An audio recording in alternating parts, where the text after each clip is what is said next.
termasuk operasi yang harus sekarang atau elektif kah, bisa dijadwalkan kah dok? Ya kalau istilahnya usus buntu itu kan gawat darurat, apalagi kalau yang sudah dengan komplikasi ya, peritonitis artinya udah pecah nanah kemana-mana, itu memang Itu yang situ segera situ ya. segera situ aku tahu urgentnya. Yang penting kita perbaiki dulu, stabil anaknya. Jadi nggak nunggu 2-3 hari lah. Nggak yang sampai tunggu dulu, delay dulu. Enggak. Kecuali kalau kondisinya berat ya, anaknya mungkin shock, kondisi datang berat, kita harus perbaiki dulu, stabil, baru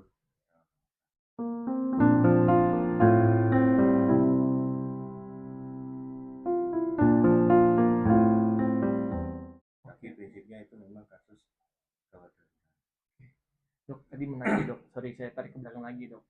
Misalkan kalau pasien datang nih, anak kecil di bawah 5 tahun atau 3 tahun kan, dia belum bisa nunjuk ya dok, sakitnya di mana. Terus nanti apa ada appearance-nya nggak dok, gambaran umumnya, oh kalau anaknya perutnya distended atau apa belendung keras itu arahnya kemana, itu bisa nggak dok dari fisiknya aja deh? Agak susah ya, Nggak karena bisa ya kan dok ya? anak-anak ini tergantung dari derajat keparahannya. Awal-awal memang agak susah kita membedakan antara infeksi usus biasa, alergi makanan pun bisa ya, nyeri perut, atau usus buntu yang radang. Tapi kalau yang sudah ada tanda peritonitis, memang perlahannya kelihatan bahwa anak ini akan kondisinya lemah ya, punya kembung banget, sampai mengeras mungkin, nyeri dan bisa demam tinggi ya. Jadi sebelum ke sana ya memang harus di Oke dok, tadi kan ada pilihannya kan bisa dengan obat ya dok ya, ya terus juga manajemen. iya betul, oke. Dan juga operasi. Nah operasi ini dibuka gitu apa gimana dok? Ya, jadi kalau memang sudah diputuskan ini masuk buntu yang harus dioperasi ya, kadang sebelum operasi bisa dengan komplikasi atau yang tidak membaik dengan pengobatan. Jadi pilihan operasinya kalau yang sudah pecah, pecah dan nanah di dalam perut, itu harus buka lebar. Makanya jadi parent ini pentingnya untuk mengenali dari awal. Pasien soalnya irisannya lumayan besar, bisa berapa senti ya, 10 cm gitu ya, gede banget, karena kita butuh akses untuk biar bisa mencuci dalam perut dia, kan nanahnya kan mana-mana. Kasihan kalau ada di sisa apa bisa berulang ya, harus operasi lagi. Tapi juga kalau misalnya belum ada komplikasi yang berat, masih bengkak aja ya, itu kita bisa lakukan operasi minimal invasif Dok ya, dengan cara irisan kecil ya, di beberapa titik, biasanya 2-3 titik ya. Itu hanya sekitar 1,5 cm. Kemudian dengan pakai bantuan kamera kita masukkan ke dalam perut, kita lakukan operasi menggunakan seperti stick robot gitu ya. Kita pakai robotik banget berarti ya, bukan robot benar ya, robotnya kita ya, tapi ada alat kayak video game gitu, kita main pakai stick itu ke dalam perutnya untuk memotong usus buntunya. Udah banget canggih gitu ya. Jadi kita ambil usus buntunya aja, dikeluarkan dari lubang yang kita buat. Jadi dua itu caranya dok. Jadi kalau udah minimal invasif dan operasi sama operasi yang harus terbuka konvensional dibuka. Untuk penyembuhannya tentunya ya, kalau yang lebih misalnya belum komplikasi jadi lebih cepat 2-3 hari bisa pulang ya. Tapi kalau yang sudah jadi nanah, sudah wah itu bisa semingguan, tergantung kondisi ya. Ada risiko juga, misalnya risiko komplikasinya juga lebih besar kalau itu sudah operasi yang besar, yang dengan komplikasi, apalagi kalau ususnya udah lengket-lengket, risiko kelengketan usus ke depan juga lebih besar. Jadi tujuan juga identifikasi lebih dini, operasi lebih awal, yang kasus-kasus dengan belum komplikasi itu tidak mencegah risiko komplikasi ke depannya. Kalau masih awal, nanti risiko misalnya masih awal ya, bagus kita pakai minimal invasif juga, risiko perlengketan usus lebih kecil ya dok. Karena operasi apapun kalau di perut tuh risiko perlengketan tetap ada. Yang kita bisa lakukan adalah meminimalisasi. Berarti parents jangan diremehkan ya dok, ini nyeri perut atau akut abdomen bahasa medisnya ya, jangan diremehkan. Ini hal yang biasa, anak saya sering sakit mah, sakit lambung atau kembung-kembung biasa, jangan ya parents ya, dia harus diperiksakan. Oke. Oke dok. Gini dari dok. Eh, ad- kapan kapan orang parents harus ke rumah sakit karena keluhan nyeri perut pada anak dok? Ya, yang jelas kalau memang ada keluhan nyeri perut, atau anak rewel, perut kembung, atau ada muntah, memang harus diperiksakan. Bisa ke dokter umum atau dokter anak, dan yang jelas apabila tidak membaik dalam keseluruhan sehari 2 hari, sebaiknya kita juga harus berkonsultasi ulang. Dievaluasi lagi ya dok. Konsultasi ulang.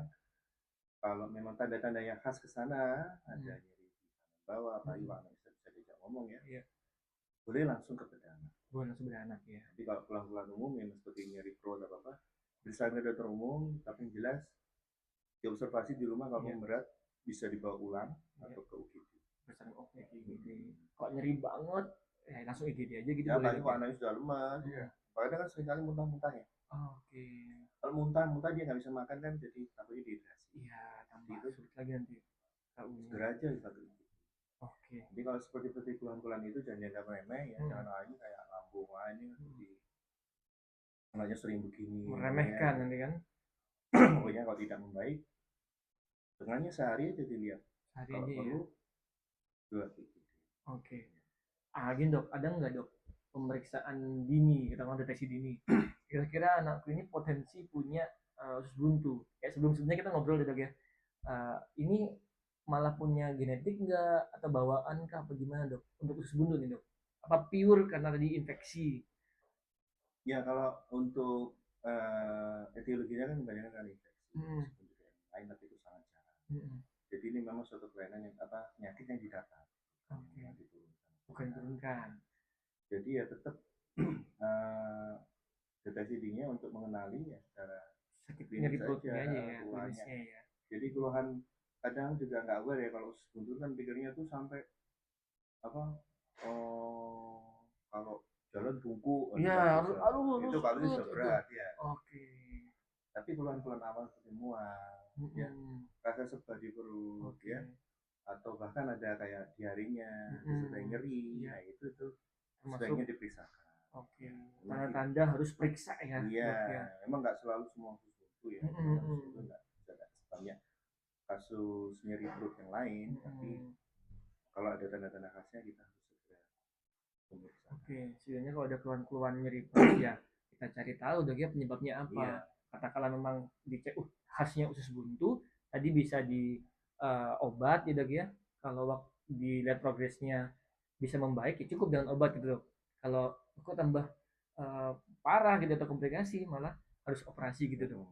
Harus diambil. Itu sudah sudah istilahnya terinfiltrasi kuman, ya. Jadi dia malah tempat tinggalnya kuman di situ. Jadi harus diambil, dibuang.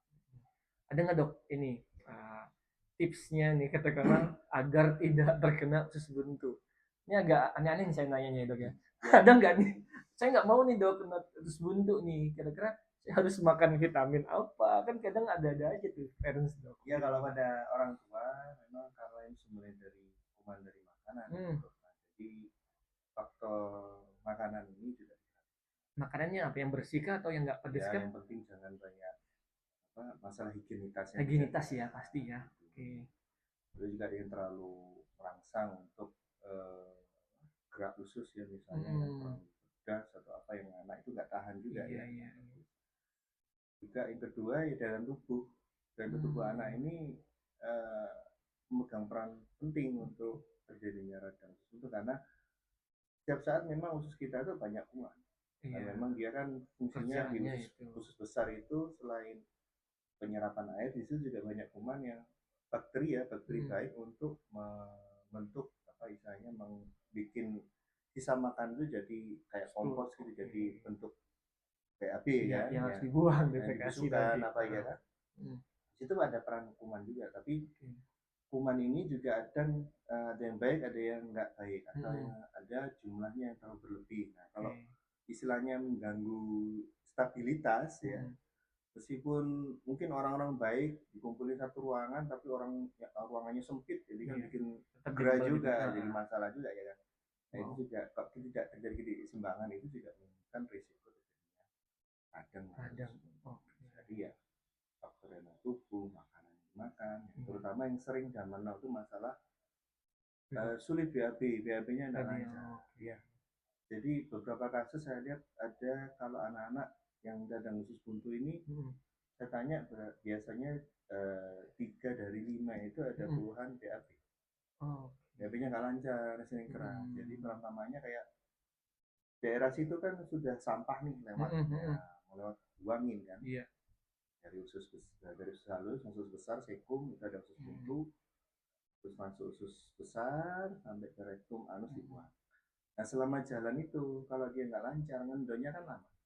Pelan. Jadi kuman itu kan lebih suka apa? Jalan-jalan. Gabut kan dia ya. Jadi dia suka jalan-jalan situ, mampir gitu. Hampir ke usus buntu nih. Kayaknya seru di usus buntu nih, banyak kelenjar-kelenjaran ya kan. Jadi aliran itu juga sedikit banyak mungkin berpengaruh juga. Jadi memang kasus-kasus usus buntu yang terjadi pada anak-anak dengan konstipasi itu juga lumayan. Oke.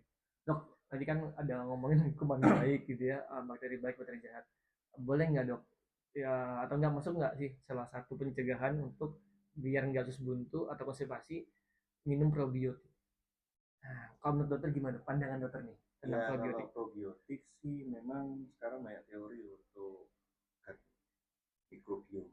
Jadi istilahnya bakteri-bakteri di usus ini punya peran yang sangat krusial. Ya. Terutama bakteri yang dianggap teman yang jelek gitu. Tapi yang penting ada keseimbangan. Itu keseimbangannya. Bukan berarti kalau kita kasih probiotik nanti pasti ususnya sehat juga. Tapi lebih menjaga suasananya dia nggak gampang busuk mungkin. Dan itu juga dianggap kuman-kuman tertentu tersebut berperan dalam membentukkan sistem imun juga di seluruh tubuh jadi ada. Cuman saya bukan yang terus berarti harus semua probiotik. Dan itu prinsipnya harus seimbang. Jadi mereka asupannya. Jadi itu kayak suplemen tapi bukan yang harus dikonsumsi terus ya. Sama kita bisa balance dengan baik ya cukup. Sama seperti suplemen ya. Jadi kalau kita dari makanan sehari-hari cukup nggak perlu suplemen. Kan kalau misalnya ada produk yang cair minum kan kita juga probiotik misalnya ada apa ya mengandung ini kan bakteri baik. Ya seperti tadi saya bilang meskipun orang baik tapi kumpul satu ruangan yang sempit gerah itu ya mereka juga keluar juga sifat jeleknya kan. Jadi nggak sabar apa-apa ya. Jadi kalau kita minum itu berlebih juga risiko juga untuk diare apa kan ada minumnya sehari sekali. Ada panduan juga dosisnya ya. Karena yang penting memang menjaga harmonisasi. Semua itu harus secukupnya dok. Yang sedang-sedang saja. Yang diperlukan ya. Oke dok, ini luar biasa banget kita banyak ngobrol-ngobrol tentang appendicitis. Ternyata si appendicitis organ itu dia ada gunanya ya dok. Tapi kita aja yang belum banyak tahu ya, memang udah dipakai di dunia bedah teman-teman. Dok mungkin tutup dok, apa yang ingin dokter sampaikan ke parents dok tentang appendicitis ini atau akut abdomen ini, biar parents yang dagingnya dok, yang poinnya nih. Ya, jadi parents bahwa usus buntu, radang usus buntu pada anak itu bukan suatu mitos ya. Jadi itu bisa terjadi pada anak-anak kita. Yang penting bagi kita adalah kita bisa mengenali gejala awal dari radang usus buntu ini dan segera mencari pertolongan. Sehingga risiko-risiko komplikasi yang bisa timbul bisa dicegah. Ya. Oke, luar biasa Dr. Barmadi ya, Dr. Bendi.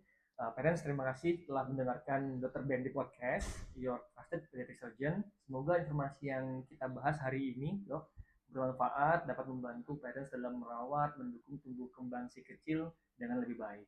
Jangan lupa untuk follow di YouTube dan Instagram @bmd_pediatric surgeon di Instagram YouTube tadi ya, agar parents selalu update dengan episode-episode seru juga informatif lainnya nih. Kalau parents punya pertanyaan atau topik yang mau dibahas sama di sini ya di kami, jangan lupa untuk tulis di kolom komentar. Beberapa juga sudah banyak yang tanya-tanya dok, nanti boleh ya di DM Instagram atau di kolom komentar di YouTube kami. Terima kasih, sampai jumpa di episode berikutnya. Parents tetap semangat, tetap bahagia, dan pastikan anak parents selalu dalam keadaan sehat dan juga ceria. Dr. BMD Podcast, your trusted pediatric surgeon.